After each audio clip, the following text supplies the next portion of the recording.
Hello everyone, welcome to my YouTube channel. In today's video we're gonna learn about Charter Act 1853.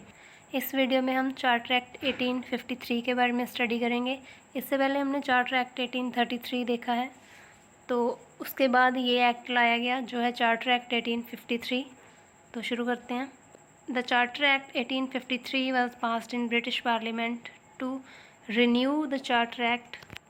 तो ये जो act था कब लाया गया था? 1853 में। किसके द्वारा? ब्रिटिश पार्लियामेंट के द्वारा। इससे पहले वाला चार्टर एक्ट था 1833 का, उसको रिन्यू करने के लिए। Unlike the previous charter act, this act did not mention the time period. जो इससे पहले हमने चार्टर एक्ट देखे हैं उनमें टाइम पीरियड मेंशन होता था, वो होते थे 20 ईयर्स के लिए। तो 20 ईयर्स का टाइम पीरियड मेंशन था। इसमें क्या किया गया?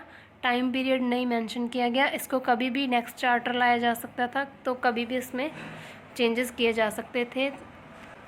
तो अब इसके प्रोविजंस देख लेते हैं, इसमें क्या क्या इंपॉर्टेंट प्रोविजंस लाए गए।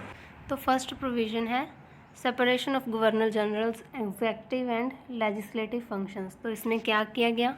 जो गवर्नर जनरल के एग्जीक्यूटिव और लेजिस्लेटिव फंक्शन थे उनको सेपरेट किया गया। कैसे?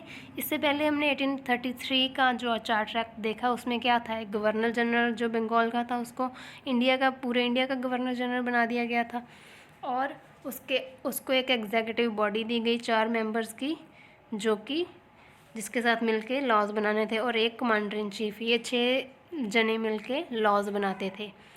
लेकिन जैसे जैसे बंगाल के जो गवर्नर जनरल थे वो इंडिया के गवर्नर जनरल बने, उनका जो था उनके अंडर जो टेरिटरी थी वो बढ़ती गई, काम उनके बढ़ते गए, तो इतने बड़े एरिया के लिए लॉज बनाना उनके लिए मुश्किल था। तो इसीलिए उन्होंने एक नई लेजिस्लेटिव बॉडी बनाई।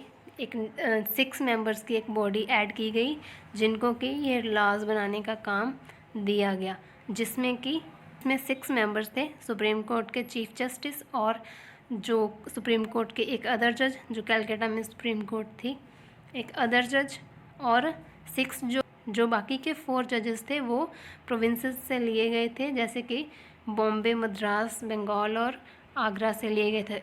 इससे क्या हुआ? फर्स्ट टाइम जो लोकल मेंबर्स थे उनको भी पार्टिसिपेट करने का मौका मिला लेजिस्लेटिव बॉडीज़ में। तो इसमें अगर हम ब्रीफली समझे तो क्या हुआ? पावर्स जो थी वो सेपरेट कर दी गई थी। एक को एग्जीक्यूटिव बना दिया गया था, एक को लेजिस्लेटिव बॉडी बना दिया गया था। दोनों में 6 मेंबर्स हो गए थे। तो ये हुए 12 मेंबर्स। तो नेक्स्ट हम देखते हैं, marks the beginning of parliamentary system in India as the legislative council was clearly separate from executive. तो जो लेजिस्लेटिव थी अब वो पूरी तरह से सेपरेट हो चुकी थी, अलग हो चुकी थी एग्जीक्यूटिव से। तो इससे क्या हुआ? जो पार्लियामेंट्री सिस्टम की नींव एक रखी गई। इस पार्लियामेंट्री सिस्टम की फाउंडेशन हम यहाँ से मान सकते हैं, क्योंकि पार्लियामेंट में भी तो यही होता है, जो एग्जीक्यूटिव और लेजिस्लेटिव बॉडीज़ हैं वो अलग अलग काम करती हैं। तो यहाँ से उसकी बिगिनिंग हुई। नेक्स्ट है the legislative wing of council functioned as mini parliament. तो जो लेजिस्लेटिव विंग था उसको मिनी पार्लियामेंट बोला जाने लगा, तो उसको मिनी पार्लियामेंट बोला गया। नेक्स्ट है reduce the number of director of the company from 24 to 18। इसमें क्या किया गया? जो कोर्ट ऑफ डायरेक्टर थे उसके मेंबर पहले कितने थे? 24, अब कम करके 18 मेंबर्स उसके रखे गए। और इन 18 मेंबर्स में से भी जो 6 मेंबर्स थे वो कौन अपॉइंट करता था? क्राउन की तरफ से ये मेंबर्स अपॉइंट किए जा रहे थे। नेक्स्ट प्रोविज़न है सेपरेट गवर्नर ऑफ बंगाल। तो पिछले एक्ट में हमने देखा कि जो बंगाल का गवर्नर जनरल था वो तो पूरे इंडिया का गवर्नर जनरल था, अब वो उसके अंडर बहुत ज़्यादा एरिया आ गया था, तो बंगाल के लिए एक अलग गवर्नर अपॉइंट करना था इसके तहत। तो नेक्स्ट है law member become a full member with the right to vote.